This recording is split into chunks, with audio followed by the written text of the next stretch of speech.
Hello साथियों, आज 2 मई 2026 का दिन है। आज दोपहर 12 बजे की अपनी डेयरी की मिल्किंग मैं आपको दिखा रहा हूँ। आज डेयरी फार्म की उन 3 पहलुओं पर हम बात करेंगे जिसमें आपका मुनाफा छिपा हुआ है। इनमें से सबसे पहले ब्रीडिंग, दूसरे नंबर पर फीडिंग और तीसरे नंबर पर मिल्किंग आती है। अगर आपने इन तीनों पहलुओं को सही तरीके से मैनेज कर लिया तो आपकी डेयरी लॉस से फ़ायदे की ओर चली जाएगी। आइए सबसे पहले हम ब्रीडिंग की बात करते हैं। इस महंगाई के ज़माने में एचएफ और जर्सी ब्रीड से ही ब्रीडिंग करना उपयुक्त है, क्योंकि वे अधिक दूध देती हैं। यदि पर्याप्त मात्रा में आपके पास में साइलेज और अच्छी क्वालिटी की फीड उपलब्ध है तो आप एचएफ काऊ से ब्रीडिंग कर सकते हैं। यदि आपके पास में साइलेज और अच्छी क्वालिटी की फीड की उपलब्धता कम है तो आप जर्सी ब्रीड पर भी जा सकते हैं। जर्सी काऊ कम चारा और कम फीड लेकर के भी अच्छा दूध दे देती है और इसकी फर्टिलिटी भी अच्छी मानी जाती है।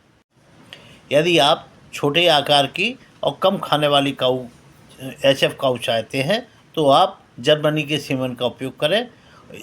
इसके विपरीत यदि आप बड़े आकार की अच्छे प्रोडक्शन वाली काऊ चाहते हैं तो आपको अमेरिका के सीमेंट का उपयोग करना होगा। चलिए अब हम दूसरे पैरामीटर फीडिंग पर आपसे बात करते हैं। काऊ कितना दूध देती है तथा उसका बॉडी वेट क्या है, इसी आधार पर कैलकुलेट करके उसकी फीड निर्धारित की जाती है। केवल उपयुक्त साइलेज और फीड देने से ही काम नहीं चलेगा। ये 7 सप्लीमेंट्स हैं: mineral mixture, bypass fat, bypass protein, trace minerals, toxin binder, buffer एवं सोडा। इन सब को सही कॉम्बिनेशन में देने पर आपके फार्म की प्रॉफिटेबिलिटी तथा ब्रीडिंग एफिशिएंसी बढ़ती है। यदि आप जर्सी गाय से ब्रीडिंग करना चाहते हैं तो आप कैनेडियन और डेनमार्क के सीमेन का उपयोग करें। तुलनात्मक रूप से देखा जाए तो अमेरिकन जर्सी काऊ की अपेक्षा कनाडा और डेनमार्क के जर्सी काऊ में अधिक फैट और अधिक प्रोटीन पाया जाता है। हमारे उत्तराखंड के यूएलडीबी में 10,700 लीटर वाली जर्सी काऊ की पेडिग्री वाले बुल भी उपलब्ध हैं, जो कि कालसी फार्म में एम्ब्रो ट्रांसफ़र विधि से उत्पन्न हुए हैं, जिनकी मां कैनेडियन तथा फादर डेनमार्क का है।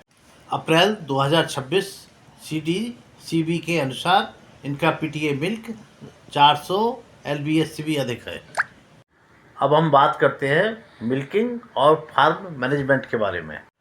मौसम के अनुसार फार्म की मिल्किंग एवं फीडिंग में भी उचित परिवर्तन करना चाहिए।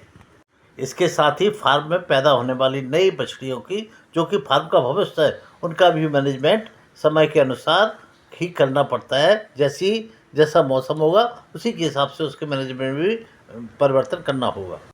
यदि हमारे फार्म की 12 महीने में जर्सी काऊ की बछड़ियाँ 300 किलो और एचएफ काऊ की बछड़ियाँ 350 किलोग्राम का वजन अचीव नहीं करती हैं तो समझ जाइए कि आपके मैनेजमेंट में कुछ कमी रह गई है। इस बात की सीख लेते हुए आपको बछड़ियों के पोषण पर उनके बचपन से ही ध्यान रखना चाहिए, अन्यथा आपको कुपोषण के कारण कम वजन की बछड़ियाँ ही मिल पाएंगी, जो कि भविष्य के अपने लैक्टेशन में फुल पोटेंशियल पर दूध नहीं दे पाएंगी। अब आपके फार्म पर यदि अच्छी नस्ल की और अच्छी मैनेजमेंट वाली पशु गाय प्राप्त हो चुकी हैं तो आपको अब मिल्किंग मशीन भी लेनी होगी, क्योंकि हैंड मिल्किंग करने से पूरा दूध नहीं निकाल पाते हैं, जिससे दूध उनके थनों में रहने पर उनको थनैला बीमारी होने की संभावना अधिक बढ़ जाती है। इस प्रथम पंक्ति की गायों की मिल्किंग पूरी हो चुकी है। हम अपने डेयरी पर इन 22 गायों से पूरे दिन में 587 लीटर दूध ले रहे हैं। नए अपडेट के लिए कृपया हमारे चैनल को सब्सक्राइब एवं लाइक करें।